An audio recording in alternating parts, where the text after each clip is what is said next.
नमस्कार, स्वागत आहे तुमचं दिशाच रेसिपीमध्ये।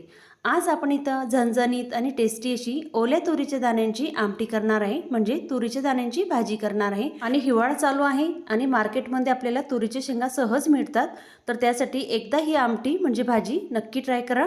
चला तर मग रेसिपीला सुरुवात करूया। सगळ्यात अगोदर आपल्याला तुरीच्या शेंगा निवडून घ्यायचे आहे, म्हणजे दाणे तयार करून घ्यायचे आहे। आता तुरीचे दाणे तयार झालेले आहे। लगेचच गॅसवरती तावा ठेवायचा आणि त्यावरती आपल्याला हिरवी मिरची भाजून घ्यायची आहे।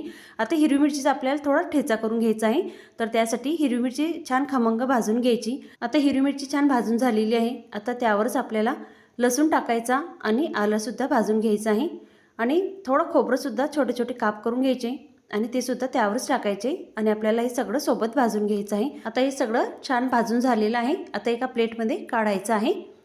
आता गार होऊ द्यायचं, तोपर्यंत त्याच ताव्यावरती आपल्याला तुरीचे दाणे सुद्धा भाजून घ्यायचे आहे। आता तुरीचे दाणे भाजून घेतले ना तर भाजीला खूप छान टेस्ट येते। आता तुरीचे दाणे थोडे साल निघत आलेली आहे, म्हणजे आपले तुरीचे दाणे व्यवस्थित भाजून झालेले आहे। आता एका प्लेटमध्ये तुरीचे दाणे सुद्धा काढून घ्यायचे आहे। आता तुरीचे दाणे गार होत आहे।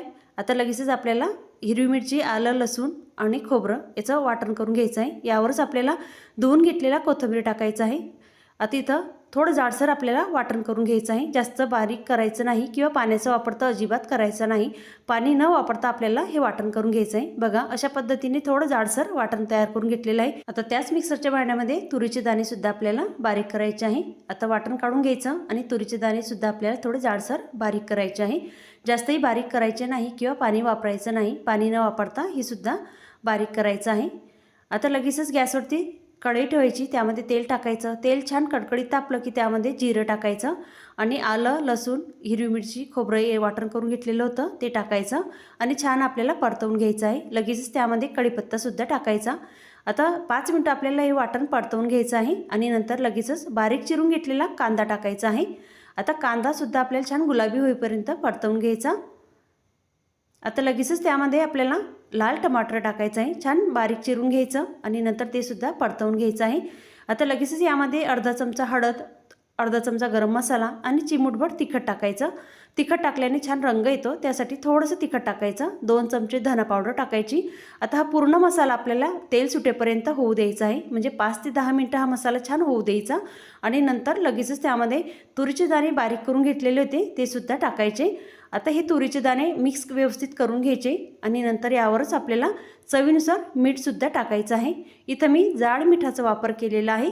तुम्ही जाड मीठ नसेल तर बारीकही मीठ टाकलं तरी सुद्धा चालेल, पण जाड मीठ वापरल्याने खूप छान टेस्ट येते। आता तुरीचे दाणे छान असे 5 मिनटं परतवून घ्यायचे आणि नंतर लगेचच त्यामध्ये गरम पाणी टाकायचं आहे। थंड पाणी अजिबात टाकायचं नाही, गरम पाण्याचाच वापर करायचा आहे। आता पाणी टाकून झालं की थोडंसं चिमूटभर गरम मसाला टाकायचा, व्यवस्थित मिक्स करायचा आणि भाजीला छान खडखडून उकळी येऊ द्यायची।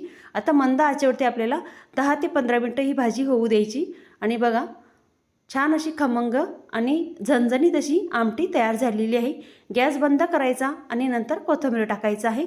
आता कोथिंबीर टाकून झालेलं आहे, व्यवस्थित मिक्स करायचं आणि इथं टेस्टी आणि झणझणीत अशी आमटी तयार झालेली आहे।